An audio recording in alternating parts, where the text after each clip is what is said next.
अग्निपथ योजना का विरोध करने वाले कान खोलकर सुन लें। मोदी किसी भी कीमत में अग्निपथ से पीछे हटने वाले नहीं।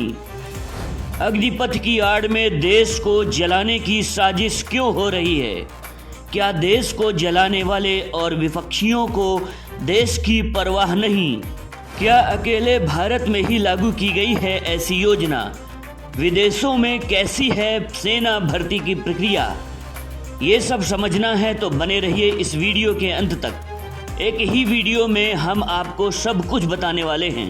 तो समझिए, किसान आंदोलन की तर्ज पर अग्निपथ का विरोध करने वाले अच्छे से समझ लें कि शेर अगर एक कदम पीछे लेता है, इसका मतलब ये नहीं कि वो हार मान गया। इसका मतलब ये है कि अगला बार वो दोगुनी ताकत के साथ करने वाला है। मोदी ने भी वही किया है। किसान आंदोलन वापस लेकर मोदी ने देश को और मजबूत करने के लिए नया कदम आगे बढ़ा दिया है, और वो कदम है अग्निपथ। इस अग्निपथ के रास्ते पर चाहे जितनी आग बरसाई जाए, चाहे कितनी ट्रेनों को आग का गोला बना दिया जाए, लेकिन मोदी अपना ये कदम पीछे लेने वाले नहीं हैं। और इस बात का इशारा तीनों सेनाओं की संयुक्त प्रेस कॉन्फ्रेंस ने कर दिया है।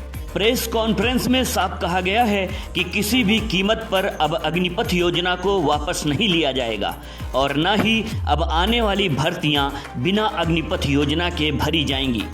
इतना ही नहीं, additional secretary DMA lieutenant general Anil Puri ने यह साफ कर दिया है कि जिन युवाओं ने भी हिंसा फैलाने में भाग लिया है, अब उनको किसी भी कीमत में सेना का हिस्सा नहीं बनाया जाएगा, क्योंकि सेना सैनिकों को अनुशासन में रहना सिखाती है, और जो अपने देश की संपत्ति की रक्षा नहीं कर सकते, उसको आग में झोंकने का काम कर रहे हैं, वो अनुशासित नहीं हो सकते।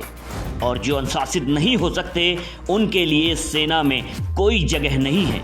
इतना ही नहीं, विरोध करने वाले युवाओं में से ज़्यादातर ऐसे युवा हैं जिन्होंने अब तक अग्निपथ योजना को ठीक से समझा ही नहीं, और जिसने योजना को समझा ही नहीं, वो उसके नुकसान और फायदे का फैसला कैसे कर रहे हैं?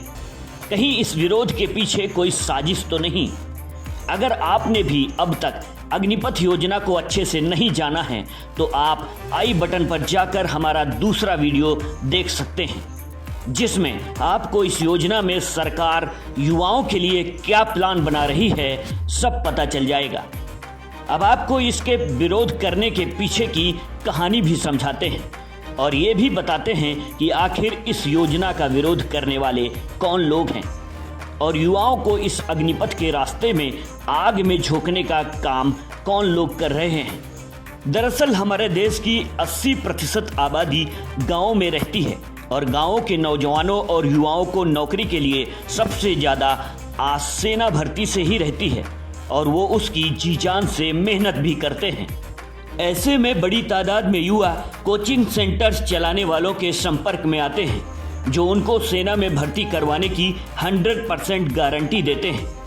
ऐसे में अग्निपथ योजना लागू होने से बहुत से युवाओं का नौकरी पाने का सपना ही रह गया है, क्योंकि उनमें से ज़्यादातर युवा तैयारी करते करते ओवर एज हो चुके हैं।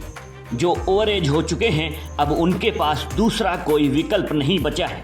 साथ ही कोचिंग संचालक भी उनको कोई जवाब नहीं दे पा रहे हैं, और कोचिंग संचालक इस योजना को ही गलत ठहराकर योजना का विरोध करने के लिए उकसा रहे हैं। ऐसे ही कोचिंग सेंटर्स की इस हरकत का जिक्र तीनों सेनाओं की प्रेस कॉन्फ्रेंस में भी किया गया था। अब विरोध की दूसरी सबसे बड़ी वजह राजनीतिक दल भी हैं, जो अब इस योजना के माध्यम से अपनी राजनीतिक रोटियां सेकने में लग गए हैं। इसी कड़ी में बिहार के सीएम नीतीश कुमार की पार्टी जेडीयू पर बिहार को जलाने के आरोप लग रहे हैं, और ये आरोप कोई और नहीं बल्कि बिहार में जेडीयू की सहयोगी पार्टी बीजेपी के प्रदेश अध्यक्ष डॉक्टर संजय जायसवाल ने लगाए हैं, और कहा है कि एक बड़ी साजिश के तहत विपक्षी पार्टियों के साथ साथ हमारी सहयोगी पार्टी पूरे बिहार को जलवा रही है। बीजेपी नेताओं और उनके परिवार को निशाना बनाया जा रहा है। वहीं कांग्रेस अग्निपथ के खिलाफ जंतर मंतर पर सत्याग्रह कर रही है। उसमें कांग्रेस के बड़े बड़े नेता शामिल हैं और मांग कर रहे हैं कि मोदी जी अग्निपथ योजना को वापस लें। युवाओं से ज्यादा इस मामले में विपक्ष क्यों विरोध कर रहा है? अग्निपथ के नाम पर बिहार और यूपी को जलाने वालों को ये रिपोर्ट देखकर समझना चाहिए कि आखिर सरकार युवाओं के लिए गलत कहां कर रही है। सरकार और सेनाएं बार बार इस बात की सफाई देने को मजबूर हो रहे हैं कि युवाओं के हित में लिया गया ये फैसला कोई एक दिन में लिया गया नहीं है, बल्कि इसके लिए सालों पहले से रणनीति बनाई जा रही थी और उस पर अमल अभी किया गया है। तीनों सेनाओं ने मंगलवार को दोबारा हुई प्रेस कॉन्फ्रेंस में एक बार फिर साफ कर दिया है। डिपार्टमेंट ऑफ मिलिट्री अफेयर्स के अतिरिक्त सचिव लेफ्टिनेंट जनरल अनिल पुरी ने साफ किया है कि इसके लिए बाकायदा तीनों सर्विसेज की 150 बैठकें हुई हैं, जिसमें 500 घंटे लगे।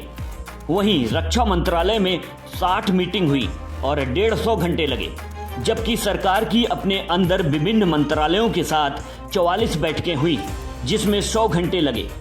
इस पूरी कवायद का एक ही मकसद है कि सेना के प्रोफाइल को यंग किया जाए, 32 साल से घटाकर 26 साल किया जाए, जो समय की जरूरत भी है, मॉडर्न वॉरफेयर की जरूरत है।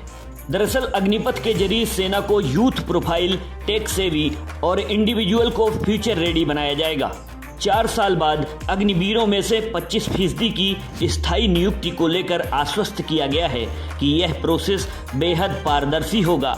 स्किल्ड, डायनामिक और मोटिवेटेड यूथ को बोर्ड पारदर्शी तरीके से चुनेगा। अब आपको ये समझाने की कोशिश करते हैं कि विदेशों में सेना में भर्ती की प्रक्रिया क्या है। अगर अमेरिका की बात करें तो अमेरिका में 8 साल के लिए नियुक्ति होती है। इसमें से 4 साल एक्टिव और 4 साल रिजर्व होता है। 10 हफ्ते की ट्रेनिंग और औसत उम्र 27 साल होती है। यूके यानी ब्रिटेन में 16 साल की उम्र तय की गई है। यहाँ पर एंगेजमेंट 12 साल तय किया गया है। चीन की बात करें तो यहाँ अनिवार्य मिलिट्री सर्विस के मामले में 18 साल की उम्र में 2 साल की सक्रियता होती है। इसी के साथ ही 6 माह की ट्रेनिंग होती है। अब ऐसे में भारत सरकार द्वारा लिया गया फैसला किस नजरिए से गलत साबित किया जा रहा है, इसका जवाब कमेंट बॉक्स में जरूर बताएं। Bureau report.